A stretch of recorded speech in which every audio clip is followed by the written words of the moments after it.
Welcome to One-on-One with B'nai B'rith International. I'm your host, CEO Dan Mariaschin. Thank you for joining us today. I am pleased today to welcome my colleague, Cheryl Kempler. Cheryl is B'nai B'rith's archivist and is a museum professional and performing arts historian who writes on history and culture for B'nai B'rith's magazine, our newsletter, and our website. In our conversation today, I'll be speaking with Cheryl about Jewish refugees who left Europe and brought their life experiences with them to Hollywood from the 1930s on. Many found fame and prosperity and helped redefine American cinema. We'll also explore the impact of these performers on cinema, on their careers, and the roles they played, and how Jews navigated through Hollywood back in those days. Cheryl, welcome to One-on-One. Thank you, Dan. So I'd like to kind of set the scene here. We've been out for a couple of months, and we have had an opportunity to watch a lot of old movies on TV, on TCM and other channels that we have, and have had an opportunity to reacquaint ourselves with a number of actors that we'll be talking about today. Now, set the scene for us. This is the 1930s. The movie industry in this country is booming, but the movie industry in Europe pre-Hitler, before Hitler came to power, also had begun to find its strength and its ability to produce a great number of motion pictures. So set that scene for us. Well, I'd like to start a little bit before that. I'd like to start in what's called the fin de siècle, the end of the 19th century, when the confluence of the visual and performing arts was at a maximum. And in Eastern Europe, Germany, Austria, Hungary, of course, the leaders of this field were Jews. Directors, performers, composers, set designers, they all created an innovative and advanced kind of theater. And for many of these directors, they had the pick of their actors. Now, the actors came from all sorts of genres, not just the high classic theater, but the cabaret, the vaudeville, the equivalent of burlesque. And that's where some of these actors that we're going to talk about today became popular in their own countries. Now, they must have known clearly what was going on in Hollywood, that the movie business was growing by leaps and bounds, and must have had their eye on Hollywood, many of them, even though they were stars in their home countries. This is true. Many of them had niches in their home countries that they could never occupy again in the United States because the cultural nuances, evaded people who were born in the States.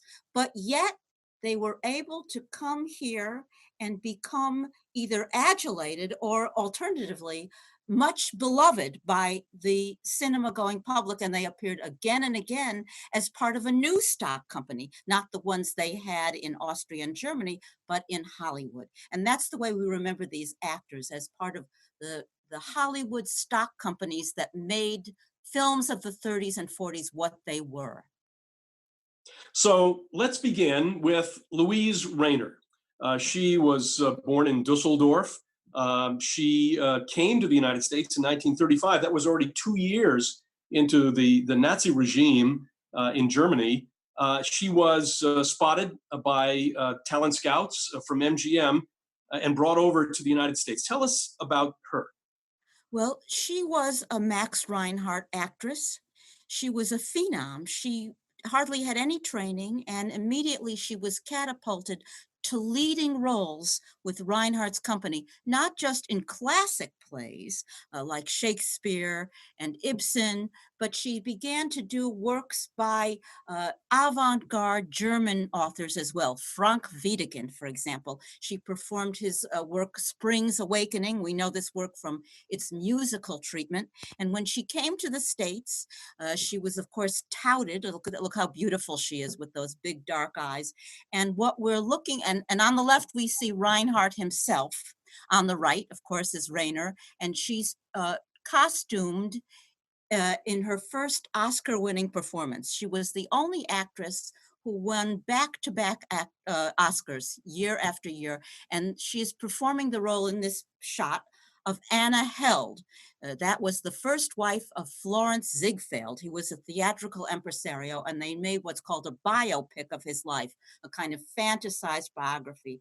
And Louise was chosen to play Anna, his first wife, and she was how could we personify Anna as someone very delicate and lovely, but who, when she is thrown over by Ziegfeld, she puts on a good front, and Luise Rainer performed what's called the telephone scene, where Ziegfeld, played by William Powell, tells her he's going to get married again to someone else, and she is completely cavalier about it on the phone, and then she hangs up the phone and she bursts into tears. And that was her first, it was a small part, but she got Best Actress for that part. And the year afterwards, she got Best Actress for performing the part of a Chinese peasant in The Good Earth. And her husband in that film was played by Paul Muni. So we have two Jewish stars playing Chinese peasants. And I think both of them won Oscars at the time. Actually, I think Luise Rainer died only 5 years ago. I think at that point, she was the oldest living Academy Award recipient.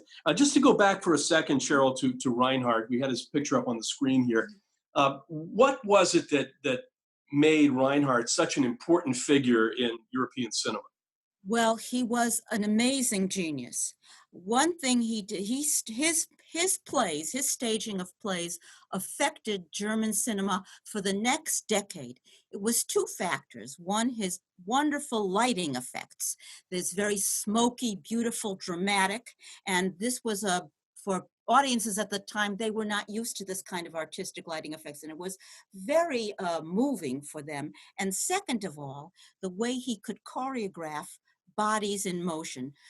He actually made sets out of moving bodies. And when he came to the States, which he did, he made a film of Midsummer Night's Dream. It was a film treatment of the production he had staged at Hollywood Bowl, which was a phenomenal success, beautiful. But the film was met with mixed reviews for a lot of reasons, but we can see those elements in the film, the beautiful sort of stylized gesticulations by the chorus and the rustic mechanicals. And today the film is fascinating because it's a great record of both theater history and cinema history of the time, but that was his last gasp in film. He was a little older than most of that generation. He was born in the 1870s, and his son wrote a book about him, his son Gottfried, saying how disappointed Reinhardt was when he came to the States. After all, he was forced to come here. He was a fish out of water, and he was unable to continue to create in the way that he had in Germany. Now, the two directors we're going to talk about today did meet great success in Hollywood. The two directors, Ernst Lubitsch and Billy Wilder, they were pivotal for Hollywood, two of the greatest. Did they change the way that movies were made, and how did their previous lives in Europe, do you think, affect their approach to the way actors behaved on screen? Well, Lubitsch had a long career in Germany and in Austria. And he was not only a director, but an actor. And I think of all the men we're talking about today, I think he was the only one that had a kind of a stage Jew role. He had a series of films that he wrote and directed himself called the Meyer films, where he was this sympathetic little Jewish guy. And then he went on to he made some very important silence films that were big budget productions. When he came here, he was one of the first directors to treat eroticism in a very nuanced way. And what was called the Lubitsch touch was identified with his films. Things that would never have been accepted in terms of the scripts and in the films of other directors at the time were treated well from him, because there was just a kind of light touch, almost a amoral approach to sex and romance. And this kind of thing began to influence other directors as well. You can see some of this certainly in his earliest films made in Hollywood, the wonderful Trouble in Paradise, where there's a menage a trois, and some of the other films we'll talk about today, Nanochka. These are the kinds of movies that are identified with Lubitsch, this light touch approach to comedy. Heaven Can Wait and Shop Around the Corner, but we'll talk about we'll talk about that later. Yes, I Um, will.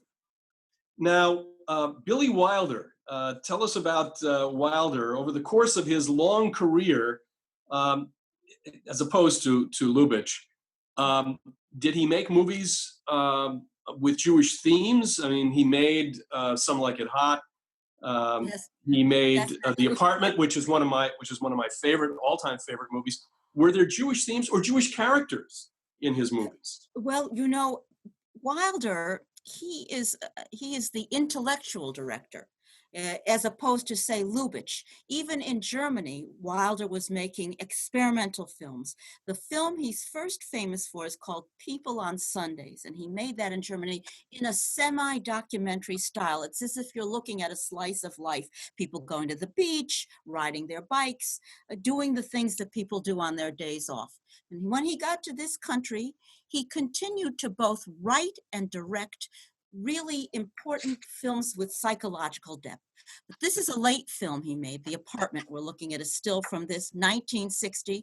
He won 3 Oscars, Best Script, Best Director, and I think one of the actors carried off a Best Acting award. And this film, I think, it's no Jewish topic is ever mentioned, but this I feel is Wilder's most Jewish film. It's about the world of corporate America, business, as opposed to the old world values and lifestyle of the Jews that came over from Germany. And in it, it takes place in a building on the Upper West Side, hence the name The Apartment, and it is filled with people. It's as opposed to the glass plated offices and the hard surfaces and the conformity of the office world. Here you have this eccentric building, dark, romantic, filled with misfits. And one of the characters in the apartment is a Jewish doctor, the next door neighbor of the protagonist, played by Jack Lemmon, who helps Jack Lemmon and Jack Lemmon's girlfriend without need for recompense. He's willing to risk his reputation helping them. And unlike the men of the office world who are regularly unfaithful to their wives, the doctor's wife says to Jack Lemmon, "Of course he tells me everything. He is my husband."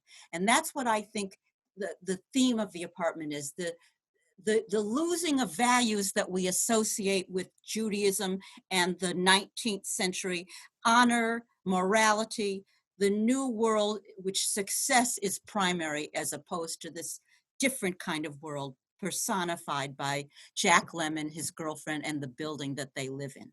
Well, it's a great motion picture and with a great theme, which Yes. became a big hit by Ferrante and Teicher. I want to go back to just again to the two directors, compare and contrast a little bit. Lubitsch came here way before. He came here in the early 1920s. Wilder came when the others that we're going to discuss today, by and large, they came in the 30s when there already was a great deal of trouble, and it was dangerous for those who couldn't get out, obviously, to stay in Germany or Austria or Hungary. Did that make a difference, the fact that Lubitsch came here earlier and that Wilder came maybe 10 years later, in anything that they did in terms of their worldview in Hollywood? Maybe Wilder's worldview so dark. I mean, think of some of the films he wrote, Double Indemnity, and the film noirs that for which he was famous. Maybe that was something that affected what he later did in Hollywood. Lubitsch, well, he was here in the early 30s, and I think life was going well for him, both in Germany, where he made such magnificent films, not only terrific comedies, but films in which the visual is primary as well. Here, he just continued to portray a world of luxury and decadence and the high style of living. Now, I don't think Lubitsch gave a thought what happened later in the 30s when he realized that bad things were happening and he had missed them. I think he kept that to himself. It just didn't go with his persona, right? Wouldn't you say? Yeah, I would say now the next actor that we're going to talk about is one of my favorites, S.Z. Sakall, Yes. who was from Budapest. Yes. Tragic story, lost, I think, 3 sisters in concentration camps.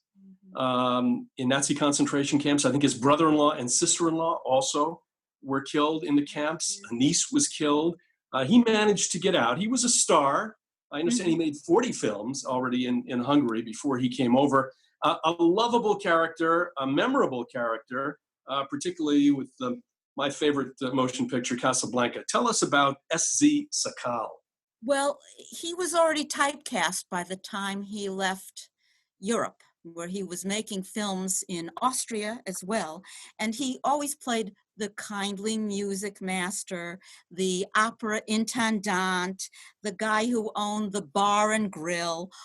And when he came to the States, he was just as lovable as he was in Germany. I remember the first time I saw him in an Austrian film, I didn't know much about his career at that time. I was at the Museum of Modern Art, and when he appeared on screen, I yelled out just inadvertently, "There's Cuddles," and everybody laughed because they were thinking the same thing. And there he is, third, he's in a lovely film, also written by Billy Wilder, Third from the Left, on the top corner. And this is called Ball of Fire. And it's about 7 professors, all researching an encyclopedia, all living kind of a celibate life. Gary Cooper is the young professor. And into their lives comes Barbara Stanwyck, who's a chanteuse on the run. And they give her refuge. She's running away from her gangster boyfriend.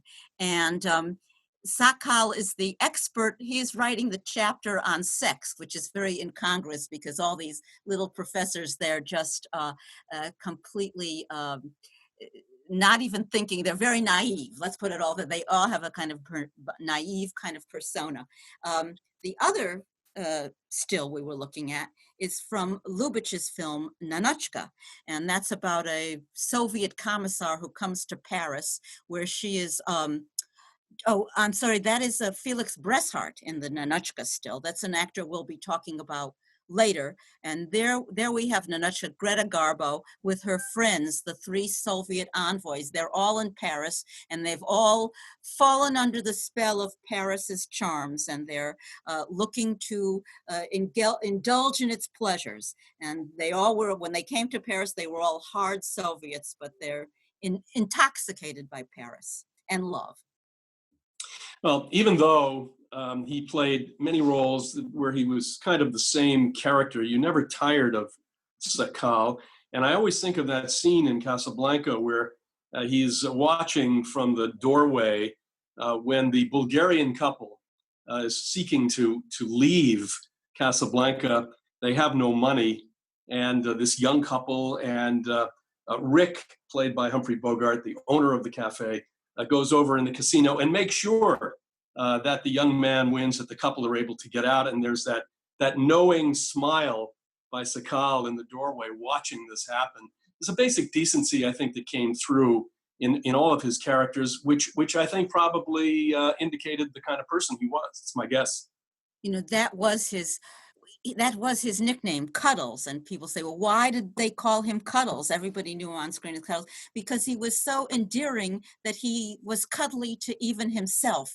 His characteristic posture was he'd be in some operetta movie where the young ingenue, the teenage girl, usually she'd be singing an aria or a folk song, and she would hit a high G or a high F, and he would be so taken aback, he was always her music teacher, with shock and delight that he would grab his cheeks, the front of his cheeks, and he would squeeze them. And that's the way we remember him. Yes, he seems like he was a decent human being. How he handled the tragedy of his family, I do not know. He started out in Budapest as a satirical performer and a writer as well. And that's something I didn't know until I was just researching his life this week.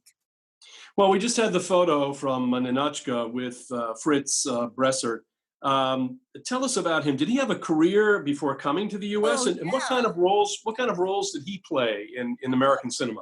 Well, he was a big star in Europe. He was often featured in movies where he played not only the little Jewish guy, but sometimes, I guess the equivalent of what we'd call a hick, a rural guy, a policeman or a farmer, and that was the way he was portrayed there. And he got a big break in 1930 in Germany, where he made a movie called Three Guys by a Gas Station. And I have seen this movie. It's a musical. It's one of the worst musicals ever made. And of course, it's all in German. And it was only a year or so after that he left. First, he went back to Hungary, then he had to come here. And his type here was he always played the schlemiel, the guy who didn't want to get involved, or the guy who was the source, he was a comprimario in the theater. He always had the bit parts, but always the decent guy. And sometimes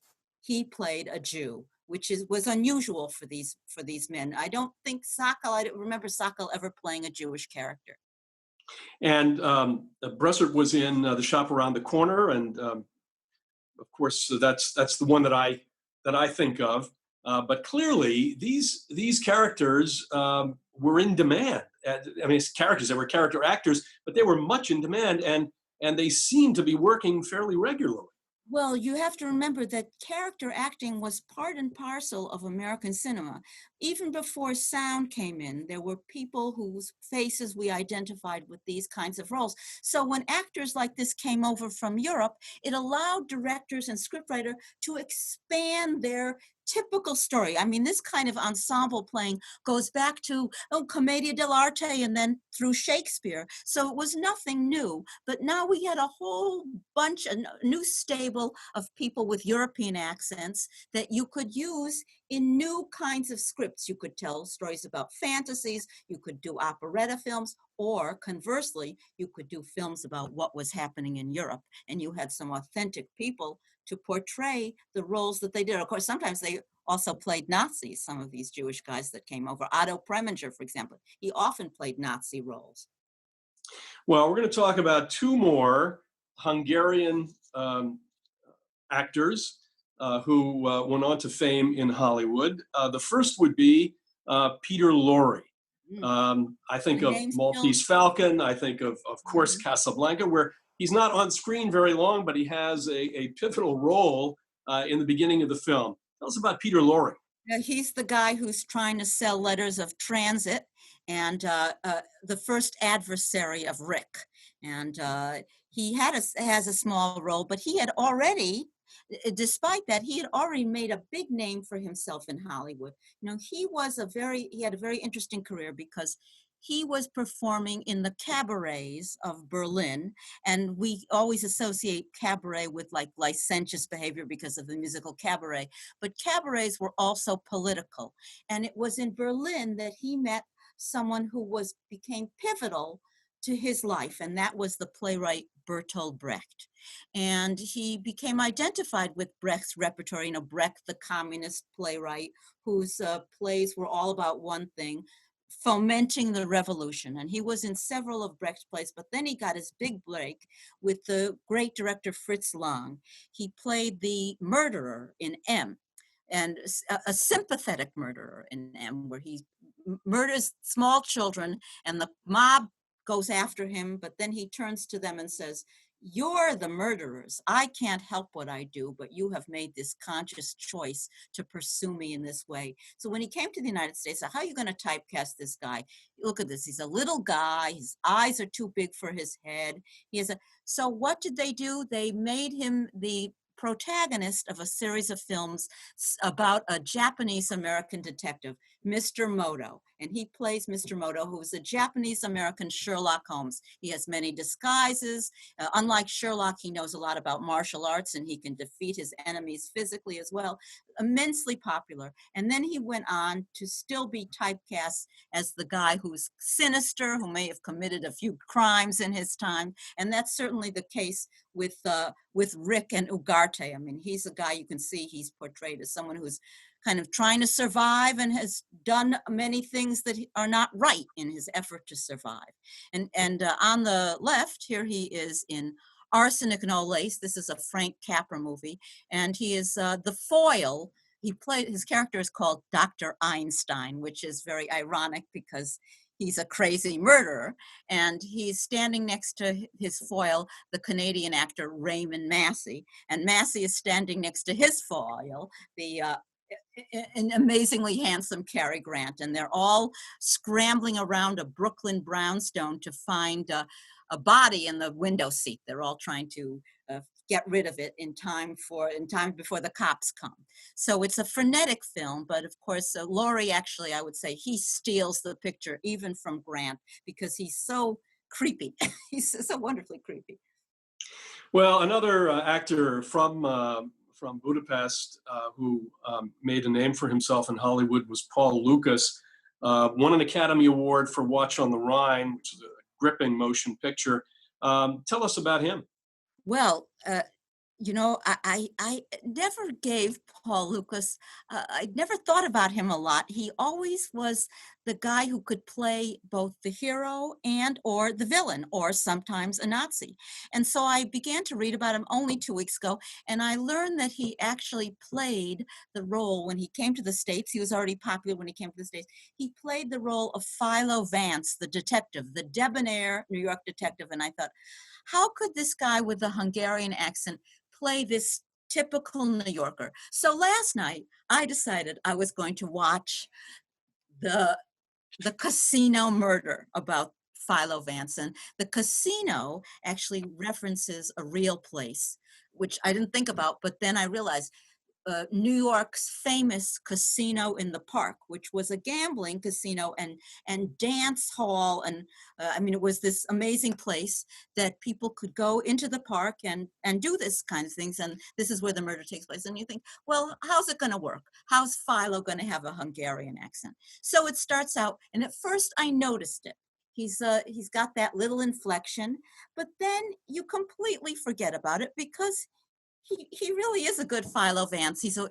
And of course Philo, he's very long-winded, unlike unlike myself, and he's always referencing important composers like Debussy and Stravinsky or Picasso, and he talks about Ravel, and everyone around him says, just skip it, just get to tell us who solved the murder. And he starts out as this tall, lanky hero type, or sometimes the villain, but he is unusually sympathetic in many roles that he plays and versatile. And on the left, you're seeing a still from a film I enjoyed very much called Downstairs, an early sound film. And he plays the major domo of a big castle. He's the moral compass of the film. He's married to the young housemaid, and into their midst comes John Gilbert, who was an American silent screen actor who did make a good transition to sound, but in the end did not. And he is a asocial but very charismatic guy who comes into the household and starts to steal, seduce all the women, just do bad things. But the major domo, he defeats him. He gets rid of him, and then he magnanimously forgives everyone. And he's completely believable in this part. I think his name is Paul. There he is with the 2 glasses of beer, coming in, seeing his wife be seduced by this guy, this awful guy, and he's completely believable in this movie. It's a wonderful story. It's very pre-code. It has some. So he didn't really play type. He was a more versatile actor. Well, think of it. He had a 50. Because we think of him in Watch. We think of him in Watch on the Rhine, where he played a stern character. And of course, he was on stage in Watch on the Rhine too, and he got an award for that, whatever they were giving out those days. So they didn't want him in the film. They wanted someone more famous, but in the end, they chose him, and he got consistently excellent review. But think about this, of course, he couldn't stay the same type. He started making films, early sound films here, and then his last film was 1970. So he had to adapt and meld to his age and the kind of people that he played as times changed. I've been watching some of his late films. They're very interesting, I have to tell you. So yes, he was not only talented, but able to adapt, as well as I guess most of these people did once they had to come over here from Europe. So we've talked about directors, we've talked about actors. Now let's talk about composers and music. We've got one more on our list to talk about, and he's a major figure, Arnold Schoenberg. Let's talk about him and the impact that he had on music of his era and beyond, down to our own time. Well, of course, a lot of emigres came over and made big names as composers in the movie. Eric Korngold, for example, Franz Waxman. But I wanted to talk about Schoenberg because Schoenberg established a connection in Los Angeles. He was there really teaching. He just didn't want to get into the movies. He established a connection with a Los Angeles-based rabbi, Jacob Sonderling, and there's Sonderling on the left. And one of his congregants said, "I imagine that God would look just like Rabbi Sonderling," and you can see why. And Sonderling was from a Hasidic background, and he wanted to reimagine reform practice in a way that would incorporate the exuberance of Hasidism. So he had an idea that he would start to, he was very ahead of his time. He was interested in modern art, in modern music. He commissioned Arnold Schoenberg, who was had been in Los Angeles about 5 years, to write a Kol Nidre service. And Schoenberg at that time knew very little about the liturgy. So he relied on Rabbi Sonderling to teach him the melody of the Kol Nidre, as well as what it really meant. Schoenberg for many years had been a convert. He had been a Lutheran. And when the Nazis took over, he reconverted back to Judaism. So he was very anxious to make this kind of statement that he was a loyal and faithful Jew and that he felt for the people he had left behind. So he commissioned this amazing piece, and I've been privileged to actually hear it live. There was a performance at Washington National Cathedral about 10 years ago with a local orchestra, big orchestra, and this role of the soloist is not, it's called the cantor, but he does not sing. He speaks rhythmically. And this Kol Nidre, which was readapted by Rabbi Sonderling, incorporates Kabbalistic imagery, unheard of in the 30s. Nobody knew what the Kabbalah was at that time. And this narrator, the cantor, says, we want to reconverge the sparks of light, make things whole again. And then he goes into the Kol Nidre, which is spoken rhythmically, very, very difficult. Many rehearsals needed for this. And in the Kol Nidre, Schoenberg pared it down. The main motif is, please forgive us for any false vows we make, which of course references Schoenberg's own conversion to Lutheranism that he renounced. You can imagine when they held the premiere in 1938, the synagogue was too small to accommodate the orchestra. It was the Fairfax Temple. It was too small to accommodate everybody on stage, so they had to do it in a hotel ballroom. You can imagine the people at the service, many of whom were emigres who had escaped, listening to the Kol Nidre and thinking about those they had left behind, the emotion that must have been prevalent in such an event. Was his music appreciated at the time in this country, and is it changed today? Is there greater appreciation today than there was in his moment, in his time? Well, Schoenberg invented something called 12-tone music, very dense, very atonal. And I would say that many people today love to hear Schoenberg.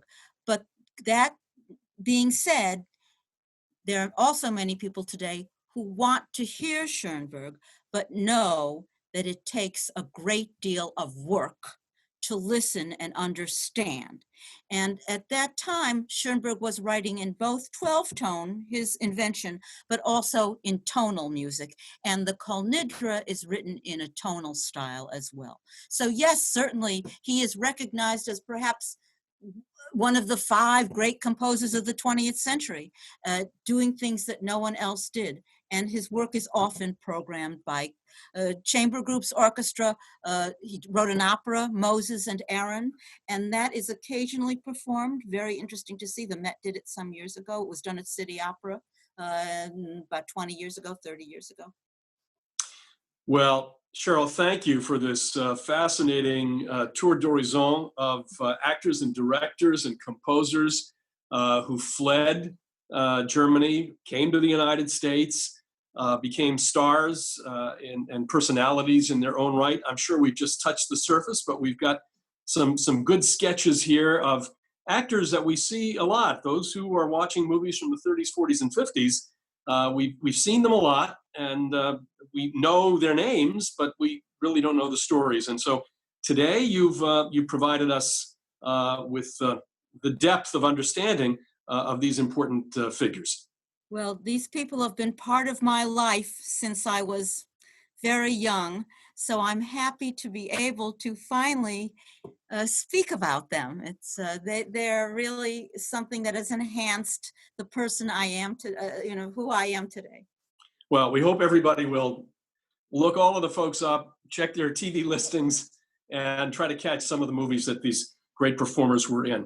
Thanks to Cheryl Kempler for joining me today. Thank you for tuning in to One-on-One with B'nai B'rith International. If you like what you've heard, make sure you never miss a show by subscribing to the B'nai B'rith YouTube channel.